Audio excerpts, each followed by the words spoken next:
하나님 말씀은 신명기 11장 8절에서 12절입니다. 못 찾은 분들은 프로젝트를 참고할 수 있기를 바랍니다.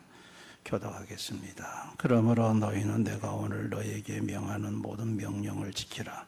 그리하면 너희가 강성할 것이요 너희가 건너가 차지할 땅에 들어가서 그것을 차지할 것이며 또 여호와께서 너희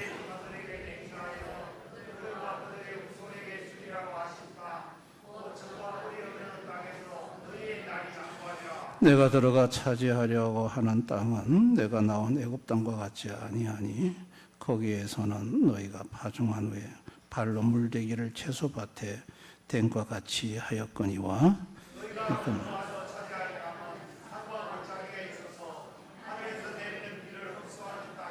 다 같이 내 하나님 여호와께서 돌보아 주시는 땅 영초부터 연말까지 내 하나님 여호와는 항상 그 위에 있느니라. 아멘. 오늘 오후에 오신 모든 분들에게 하나님의 축복과 보호와 은혜와 평강이 함께 하시기를 축원합니다. 돌봄을 받지 못하는 과수나무, 돌봄을 받지 못하는 유기견. 과수나무가 주인이 돌보지 않고 버려지니까 저는 사과가 조그만하게 열리더라고요. 또 사과가 보통 사과나무의 사과는 붉고 크고 아름다운데 주인이 하나도 돌보지 않으니까 새카맣더라고요. 그걸 저는 문경에서 봤습니다. 돌보지 않은 가수나무의 열매가 저렇게 보잘것없구나. 여러분, 돌봄받지 못한 버려진 유기견들 엉망입니다. 털이 엉키고 그 몰골이 말로 다 못합니다. 돌봄이 복입니다. 아멘. 오늘 이스라엘 백성들이 이제 출애굽을 해서 가나안 땅을 코앞에 두고 이제 모세가 하나님의 말씀을 받아서 이스라엘 백성들에게 말하는 도중에 조금 납득이 안 되는 말씀을 오늘 본문에 하십니다. 그게 10절, 11절 말씀이에요. 내가 들어가 차지하려는 땅은 내가 나온 애굽 땅과 같지 아니하니, 애굽 땅과 다르다는 거예요. 거기에서는 너희가 파종한 후에 발로 물대기를 채소밭에 댄과 같이 하였거니와 너희가 건너가서 차지할 땅은 이제 가나안 땅이죠. 산과 골짜기가 있어서 하늘에서 내리는 비를 흡수하는 땅이요. 자, 이 말씀에서 어느 땅이 좋다는 말입니까? 들어가는 땅이 좋다는 말이에요. 나온 애굽 땅이 좋다는 말이에요. 나온 애굽 땅이 좋다는 말이에요. 애굽 땅에는 발로 물을 댈 수 있는 수자원이 풍성한 땅이라는 거예요. 그렇죠. 여러분, 애굽은 나일강이 흐르잖아요.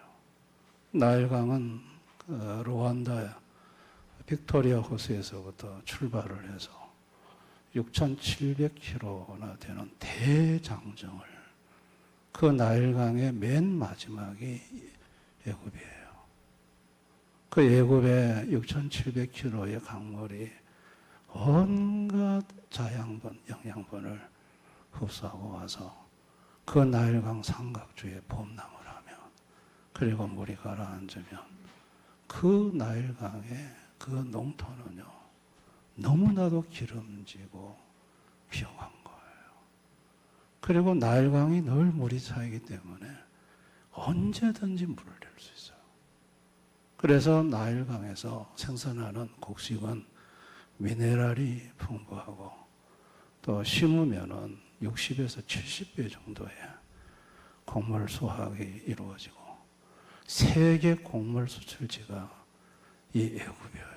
알렉산드리아 항구가 바로 세계 곡물 수출항이었습니다. 그러니까 얼마나 애굽 땅이 좋은 땅이에요.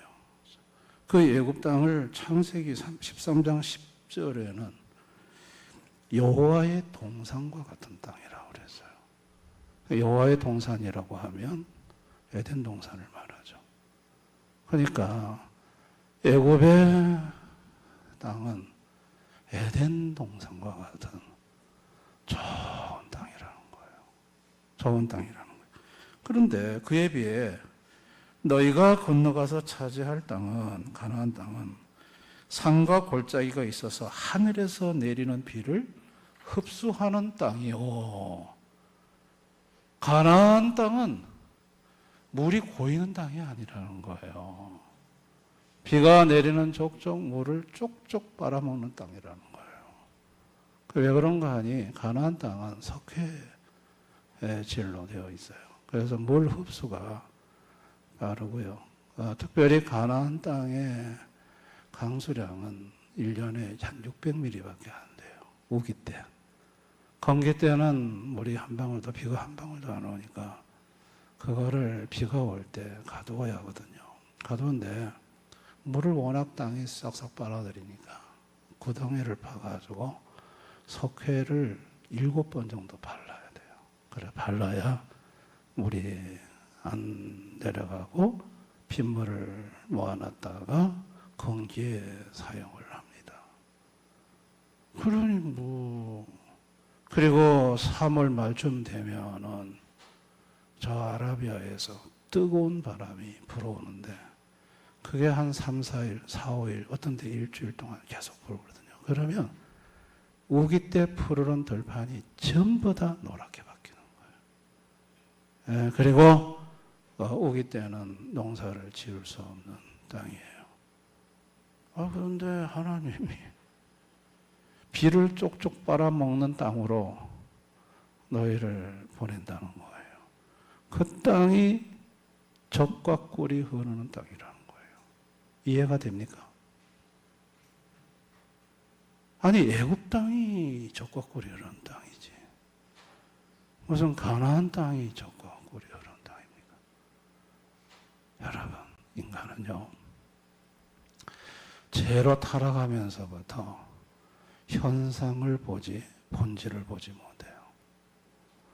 에덴 동산이라는 아름다운 동산을 보지 그 에덴 동산을 만드신 하나님은 보지 못해요. 하나님이 계셔야 에덴 동산이 있는 거예요. 아멘. 에덴 동산의 본질은 하나님이고 나타나는 현상은 눈에 보이는 에덴 동산이에요. 하나님이 없으면 에덴 동산도 없어요. 이스라엘 백성들이요 본질을 보지 못하고 현상만 보는 거예요. 계속해서 그들이 가나안 땅으로 인도를 받으면서 가나안 땅을 보고 애굽 땅을 비교를 해요. 애굽에서 비록 종살이는 했지만 땅만큼은 끝내줬거든요. 애굽 땅은 참 좋은 땅이었거든요. 그래서 가나안 땅에 정탐하고 돌아온 사람들이 막 안악자손이 있다, 큰 성벽이 있다, 철병거가 있다 그러니까 아이고 그럴 바에는 차라리 거기 들어가서 철병거 종살이 할 바에 차라리 비옥한 땅 애굽에 가서 종살이를 하는 게 낫지. 다시 애굽으로 돌아가자. 그러면서 땅에 대한 평가를 이렇게 합니다. 민수기 14장에 하나님은 젖과 꿀이 흐르는 땅이라고 했는데 거주민을 삼키는 땅이라고 평가해요.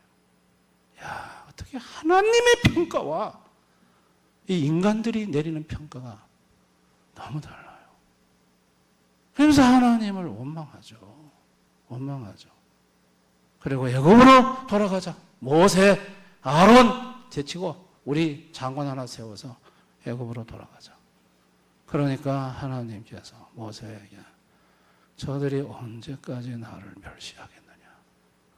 저들이 언제까지 나를 믿지 않겠느냐? 그 말씀을 안타까워하시면서 하시는 걸 우리는 보게 됩니다. 여러분, 하나님은 어떤 분이신가요? 자, 하나님이 어떤 분이신지를 알아야 돼요. 하나님은 돌보아 주시는 하나님이에요. 11절 12절 우리 한번 다 같이 읽어봅니다. 시작. 너희가 건너가서 차지할 땅은 산과 골짜기 있어서 하늘에서 내리는 비를 흡수하는 땅이요 내 하나님 여호와께서 돌보아 주시는 땅이라. 연초부터 연말까지 내 하나님 여호와의 눈이 항상 그 위에 있느니. 비를 쪽쪽 빨아먹는 흡수하는 땅이지만 그 땅이 애굽 땅과 다른 점은 딱 하나, 하나님이 돌보시는 땅이라는 거예요. 하나님이 돌보신다는 거예요. 하나님의 눈이 항상 그 땅 위에 있다는 거예요. 14절에 여호와께서 너희의 땅에 이른 비 늦은 비를 적당한 때에 내리시리니 너희가 곡식과 포도주와 기름을 얻을 것이요. 하나님의 눈이 항상 그 땅을 보고 있다고 이런 비 필요하네. 그러면 하나님이 이런 비를 내려주신다는 거예요. 적당한 때에 딱 맞게 알맞는 양의 비를 내려주시고 늦은 비가 필요하네. 그러면 늦은 비를 내려주신다는 거예요. 애굽에서는 물을 사람이 되었지만 가나안 땅에서는 물을 하나님이 되어주시는 거예요.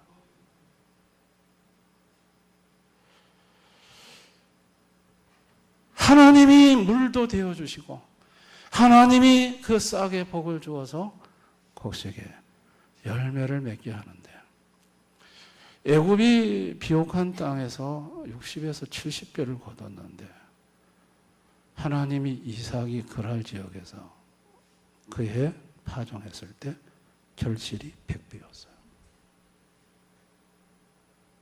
하나님이 돌보는 땅에는 애굽 땅에 사람이 농사 짓는 거는 차원이 달라요. 하나님이 100배를 주시는 100배를. 그래서 하나님은 그 땅을 젖과 꿀이 흐르는 땅이라고 했어요. 왜? 하나님이 돌보는 땅이기 때문에. 하나님이 적당한 때에 물을 주시는 땅이기 때문에. 하나님이 계신 땅이기 때문에 그 땅이 젖과 꿀이 흐르는 땅이다. 그렇게 말씀을 하신 거예요.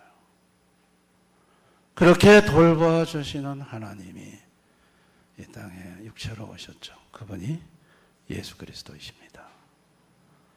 예수님이 먹을 걱정하니까 먹을 거 마실 거 입을 거 걱정하니까 무엇을 먹을까 입을까 마실까 염려하지 말아라. 하늘의 공중에 나는 새를 봐라. 들에 핀 백합화를 봐라. 다 너희 하나님께서 돌보신다. 다 돌보는 거야. 하물며 너희를 돌보지 않겠느냐. 이 믿음이 적은 인간들아. 예수님 그런 말씀을 하셨어요. 예수님은 돌보심을 오병이어 기적을 통해서 직접 보여주셨어요. 배고픈 거 보시고 먹을 거 구하지 못하지만 오병이어를 통해서 5,000명 먹이고 12광줄이 남게 해주셨어요. 예수님 제자를 둘씩 짝을 지어서 전도 현장 보낼 때 아무것도 갖고 가지 마라 그랬어요. 전대도 차지 말고 그냥 두보로또 갖지 말고 그냥 가래요. 가면 너희를 돌보시는 하나님이 먹을 집도 예비해 놓으셨고 먹을 양식도 준비해 놓으셨고 그래서 나와서 현장 가보니까 다 준비가 되어 있는 거예요. 70인 제자들이 돌아와서 기뻐하며 예수님한테 자랑하는 걸 우리는 성경에서 볼 수 있어요. 그런데 이렇게 돌보시는 하나님의 품이 싫다고 거부하는 사람들이 있었어요. 그 사람들이 당시에 종교 지도자들이에요. 자, 누가복음 13장 34절 35절. 예루살렘아 예루살렘아 선지자들을 죽이고 내게 파송된 자들을 돌로 치는 자요. 암탉이 제 새끼를 날개 아래 몸같이 내가 너희의 자녀를 모래한 일이 몇 번이냐. 그러나 너희가 원하지 아니하였도다. 보라 너희 집이 황폐하여 버림받으리라. 내가 너희에게 이르노니 너희가 주의 이름으로 오신 이를 찬송하리로다 할 때까지 나를 보지 못하리라 하시니라. 암탉이 병아리를 날개 아래 모으려한 것이 내가 너희를 나의 날개 아래로 모아서 돌봐주려고 얼마나 시도했는 줄 아느냐. 그런데 너희가 원치 아니했다. 원치 아니했다. 너희 집은 황폐가 될 것이다. 하나님의 돌봄 속에 들어가지 않는 이 사람들은 그 결말이 황폐하여 버림받는다고 말씀을 하셨어요. 예수님이 십자가에 죽으심은 돌봄을 위해서입니다. 예수님이 십자가에 죽으심으로 마귀의 자녀가 하나님의 자녀로 신분 변화가 일어납니다. 그 예수를 믿는 순간 사탄의 자녀에서 하나님의 자녀가 됩니다. 하나님의 자녀가 되면 하나님이 아버지가 되십니다. 하나님이 아버지가 되면 그때부터 하나님의 돌봄이 시작됩니다. 아멘. 예수님 십자가에 죽어서 우리의 죄의 값을 지불하지 않으셨더라면 우리는 하나님의 자녀가 될 방법도 없고 마귀 자녀, 원수 자녀가 되어 살다가 황폐하여 버림받았을 거예요. 근데 예수님이 십자가에 죽으심으로 그 예수님을 믿는 순간 우리는 죄 사함 받고 하나님의 자녀가 되어서 아버지의 완벽한 돌보심 속에 들어가는 거예요. 할렐루야. 복은 돌봄입니다. 돌봄. 복은 소유가 아니라 돌봄입니다. 땅에 많은 재물을 소유하고 땅을 소유하고 그렇게 해봐도 하나님이 돌보지 않으면 아무것도 아닙니다. 하나님이 애굽에서 이스라엘 백성들을 광야 40년 동안 데리고 다니면서 광야는 농사 지을 수도 없고 오를 구할 수도 없는 척박한 땅입니다.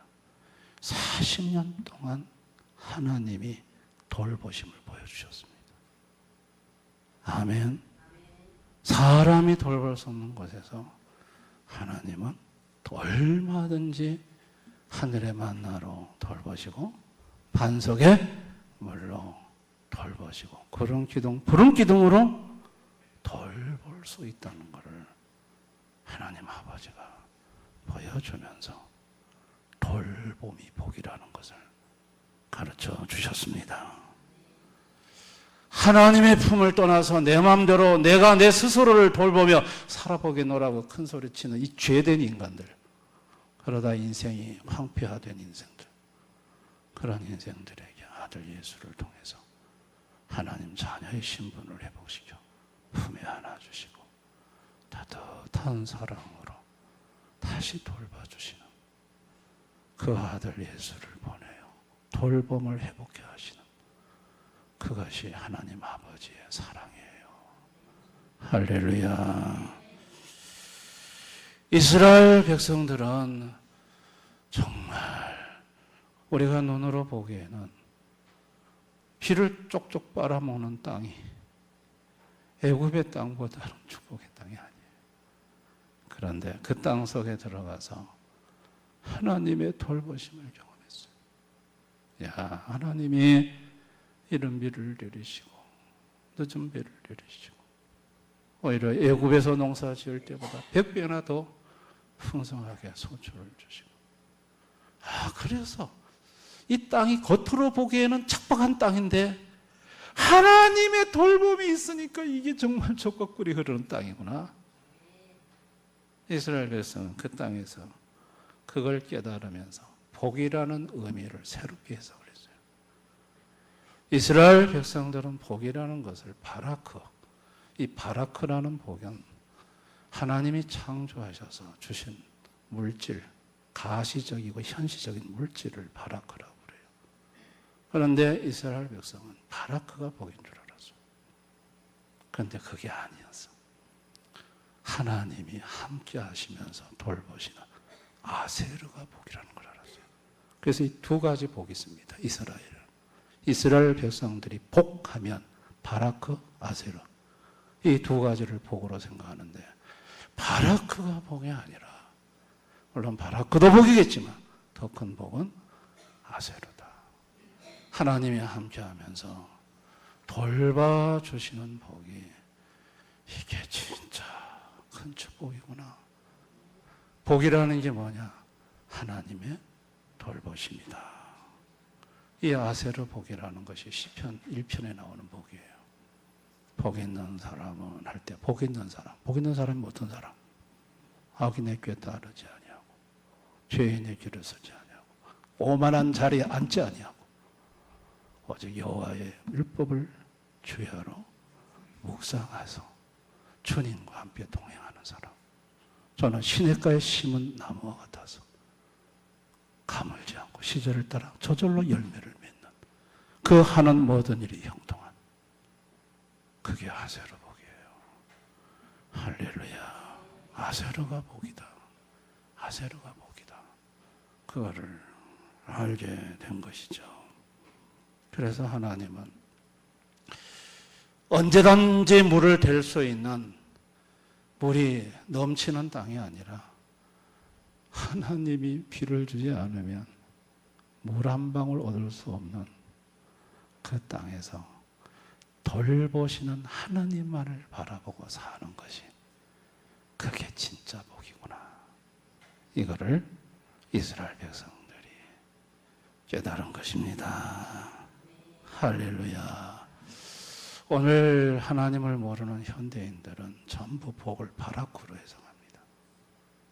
가시적이고 보이는 땅, 재물, 얼마나 많이 소유했느냐, 그걸 복으로 생각하고, 그게 없으면 나는 복받지 못했다, 그래 생각을 합니다. 그런데 잠언 11장 4절에 재물은 진노의 날에 무익하다 그랬어요. 여러분, 지진이 일어나는데, 일본에 9.0 쓰나미 2013년 몰려오는데, 거기 재물이 무슨 소용이 있어요? 재물은 하나님의 진노하시는 날, 그래서 죽음이 덮치는 날, 아무 소용이 없다는 거예요. 그때는 가장 중요한 건 하나님의 돌봄인 거예요. 할렐루야. 재물이 없어도 하나님이 돌보시는 게 복이지. 재물이 태산까지 쌓아놓고 쓰나미 휩쓸려가 꾀가고 죽어 지옥 가는 게 그게 무슨 복이겠습니까? 여러분, 아세르 복은 예수님한테 와야 받을 수 있는 복입니다. 아멘. 성도들에게 하나님이 쌓고 넘치도록 주지 아니하고 만날 간달간달하게 일용할 양식, 꼭 필요한 거. 아니, 좀 하나님, 한 100억을 주셔가지고 좀 돈 걱정하지 않고 좀 언제든지 필요하면 팍팍 끌어다가 좀 그렇게 살게 해주면 얼마나 좋습니까? 우리는 이제 언제든지 발로 쿡 차면 물이 확 쏟아져 들어오는 애굽의 풍성한 기름진 그 땅을 원하지만, 비만 오면 언제 비가 왔는지 모를 정도로 싹 흡수해서 없어지는, 돈이 조금 생기면 어디로 그만 다 스며들었는지 돈이 보이지 않는, 하나님이 이렇게 척박한 환경, 척박한 곳을 주시나이까? 거기에서는 하나님의 돌봄이 있다는 거예요. 믿으시기 바랍니다. 그래서 예수님이 일용할 양식을 구하라고 한 거예요. 하나님 무슨 일용할 양식입니까? 한 10년치 먹을 양식을 구하라고 하셔야지. 야, 일용할 양식만 구하면 돼. 내일은 또 내가 내일 널 돌본다. 이것이 마태복음 6장 34절이에요. 자, 마태복음 6장 34절 다 같이 읽습니다. 시작. 그러므로 내일을 위하여 염려하지 마라. 내일은 내일이 염려할 것이요 한날의 괴로움은 그날로 족하냐.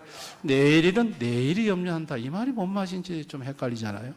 현대 성경에서 의미적으로 잘 번역해 놨어요. 마태복음 6장 34절 현대 버전으로 한번 같이 읽어봅니다. 시작. 그러므로 내일 일을 걱정하지 말라. 하나님께서 너희의 내일 일도 돌봐주실 것이다. 한날의 괴로움은 그날의 것으로 족하라. 하나님께서 내일의 일도 돌봐준다. 그러니까 하루로 매일매일 하루 오늘 굶지 않고 살았으면 내일 걱정하면서 한숨 쉬고 있지 말고 내일 되면 또 하나님이 돌보심이 나타나는 거. 이게 복인 줄 믿습니다. 나는 지금까지 신앙생활을 하면서 복이라는 개념을 바라크적으로 이해를 하고 살아오진 않았는지 눈에 보이는 거, 현세적인 거, 막 쌓아놓는 거, 재물. 하나님, 나 이런 거 별로 없지 않습니까? 나는 복 받지 못했습니다. 그게 아니라는 거예요. 아세르 쪽으로 봐야 된다는 거예요. 아멘. 아, 그렇구나. 하나님이 이렇게 뭔가 차도 타다가 부족하게 만드시고 하나님이 도와주시지 않으시면 살 수 없도록 만들어 놓으시고 그러면서도 하나님이 돌봐주시는 거, 필요한 거 채워주시는 거. 야, 이제 보니 이게 복이었구나.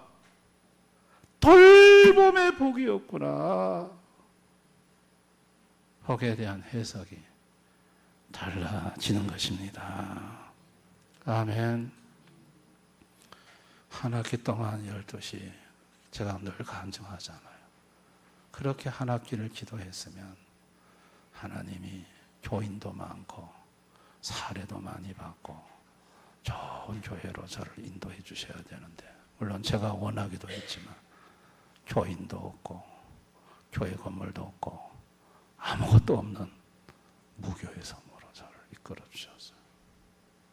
그런데 그 섬에 가보니 거기에는 주님의 돌보심이 있었어요. 할렐루야. 아, 주님의 돌보심이 나타나는데 제 통장에 돈이 안 말라. 그래서 제가 늘 얘기하잖아요. 전 그런 기도를 그 섬에서 유일하게 처음으로 마지막으로 해봤는데 돈 좀 그만 주시라고. 써도 통장에 돈이 계속 들어와 있어요. 아, 저는요 하나님의 돌보심이 뭔지를 거기서 경험했어요. 할렐루야. 돌봄이 있는 곳이 복입니다. 하나님의 돌봄이 있는 것 믿으시기 바랍니다. 소유가 아니라 돌봄이 복이다. 바라크가 아니라 아세르가 복이다. 이걸 우리가 경험하고 살려고 하면 몇 가지 결단해야 될 게 있습니다. 모든 염려를 맡기기로 결단해야 돼. 베드로서 5장 7절 다 같이 읽습니다. 시작. 너희 염려를 다 주께 맡기라.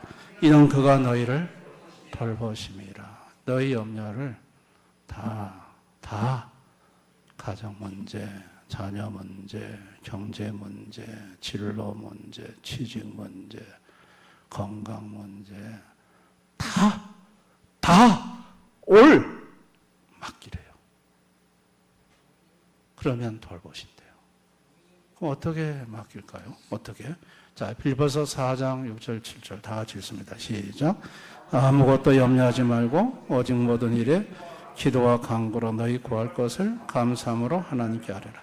그리하면 모든 죄가 뛰어난 하나님의 평강이 그리스도 예수 안에서 너희 마음과 생각을 지키시리라. 기도죠. 간구로 아뢰래요. 너 염려가 되는 것, 염려의 모든 것을 간구해라, 기도해라. 대한 감사함을 해라. 감사는 믿음이에요. 틀림없이 돌봐주신다. 그 믿음이 있으면 감사로 할 수 있어요. 그렇게 하라. 언제까지 그럼 그렇게 해야 될까요? 하나님의 평강이 너희 마음과 생각을 지킬 때까지. 이 하나님의 평강이 임해 오면 마음의 모든 염려와 걱정, 근심이 밀려나갑니다. 이게 정말 하나님의 평강은 놀라운 평강입니다. 세상 평강과 다릅니다. 그게 쑥 들어오면요, 걱정하고 싶어도 걱정이 안 돼서 걱정할 수가 없어요. 제 말에 동의하십니까? 걱정이 태산인데 걱정이 안 돼서 걱정을 못해. 하나님의 평강이 내 마음을 딱 지키고 생각을 지키고 있는데 걱정, 염려가 들어올 수가 없어요. 하나님의 돌봄은 마음과 생각에서부터 시작합니다. 아멘. 마음과 생각부터 돌보시고, 그리고 그 다음에 네 부족한 거 알아. 내가 채워준다. 하나님이 다 돌봐주십니다. 여러분, 지난날 한번 돌아보세요. 여러분, 뜻하지 않는 어려움 속에 있을 때 전혀 색강치 않은 도움의 손길이 있는 거 경험 없으세요? 있으시죠? 네, 다 있어요. 다 있어요. 주님이 다 돌보고 계시는 거예요. 그게 복인 거예요. 아멘. 돌봄이 있는 것이 복인 거예요. 애굽이 복이 아니고. 우리는 오늘 하나님이 우리에게 주는 진짜 복이 무엇인지를 바로 아십시다. 교회도 막 재물이 쌓여가지고 오늘 재직해야 합니다만 우리 교회 돈이 남지를 않아요. 늘 간달하다가 좀 부족하고 또 간달하다가 이게 복인 줄 믿습니다. 돈이 막 몇십억씩 쌓인 교회는 막 그 돈을 막 어떻게 써야 될지 몰라가지고 막 서로 의견이 달라서 찢고 벗고 싸우고 막 그런데 우리 교회는 싸울 일이 없어요. 싸울 일이 없어. 늘 부족해. 간들간들해. 예, 그렇지만은 또 부족하지도 않아. 쓸 건 또 다 또 하나님이 주셔. 할렐루야. 이 하나님 하시는 일이에요. 선교사님하고 문자로 주고받았습니다. 선교사님한테 제가 그런 문자를 보냈어요. 하나님이 그 학교를 지으라고 할 때 하나님이 너희 교회를 쓰시는 만큼만 가지고 만족하라. 저한테 그렇게 말씀하셨습니다. 그랬어요. 그런데 선교사님이 답이 왔어요. 그때 대형교회가 하지 않으셨더라면 이곳에 학교는 없었습니다. 그 얘기를 해요. 근데 여러분 한번 생각해 보세요. 그 학교 짓는데 돈이 1,2천만 원 더 한 게 아니에요. 억 단위 이상 들어간 거예요. 근데 우리 교회가 무슨 능력이 있다고, 힘이 있다고 그 학교를 짓습니까? 근데 하나님이 우리 보고 하라고 하시고 그 학교 건물을 건축하는데 한 번도 작정한 적이 없어요. 전부 성도님들이 감동하시는 대로 헌금이 되어서 다 됐고, 그 선교사님이 마지막 동입니다. 건물 짓습니다. 1,500인 부족했어요. 아이고, 1,500이 부족하네.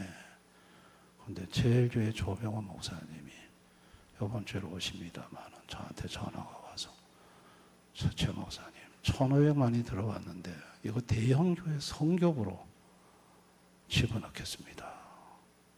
필리핀 써주십시오. 아니, 제일교회가 손이 없습니까? 발이 없습니까? 성교부가 없습니까? 원성교사님한테 바로 보내면 되지. 왜 우리 교회 성교부에다가 1,500을 집어넣냐고요. 누가 하시는 일이에요? 하나님이 하시는 일이에요. 할렐루야. 돌보시는 하나님이에요.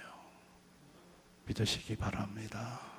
저와 여러분 걱정하지 맙시다.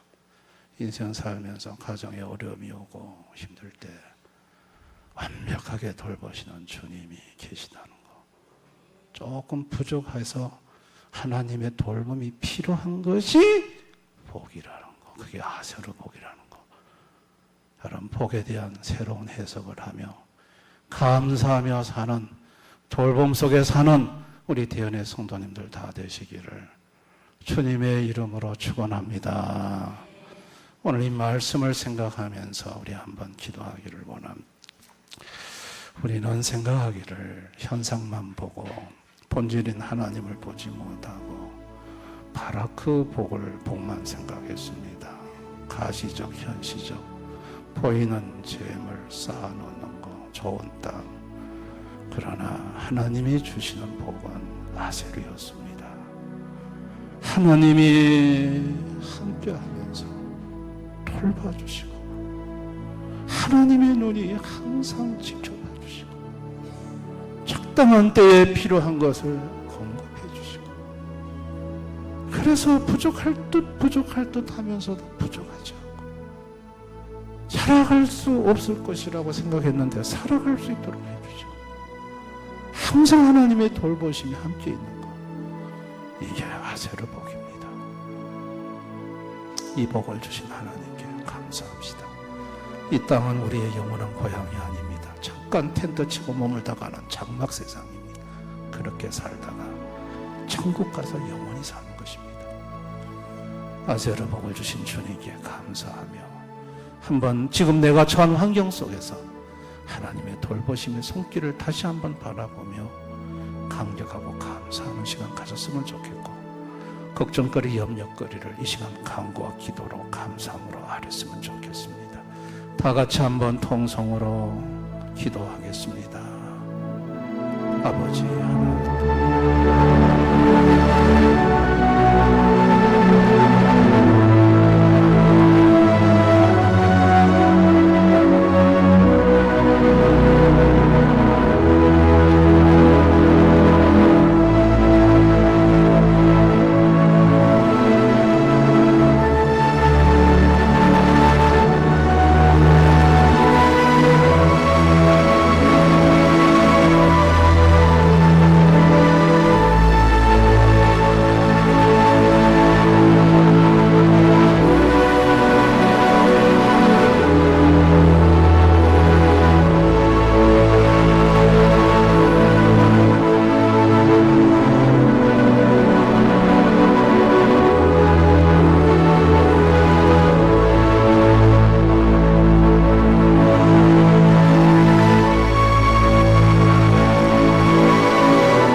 바라크가 아니라 아세르가 복이라는 것을 알았습니다.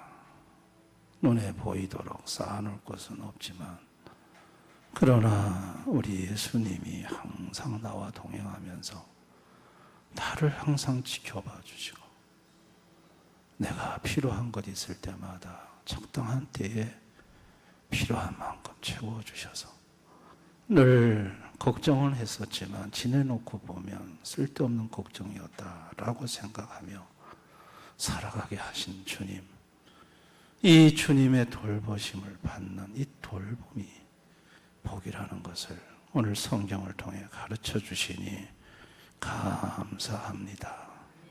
악인의 형통과 악인의 쌓아놓은 재물을 보고 부러워하지 않게 하옵소서. 아버지, 예수 믿고 예수님의 따뜻한 세심한 돌보심을 받고 사는 인생이 가장 큰 축복임을 다시 한번 기억하고 힘들고 어려울 때마다 모든 염려를 기도로 맡겨 마음과 생각을 평강으로 시켜주시는 하나님의 돌봄 속에 거하는 우리 대현의 가족들 되게 해주시기를 원합니다. 예수님 이름으로 기도드리옵나이다. 아멘.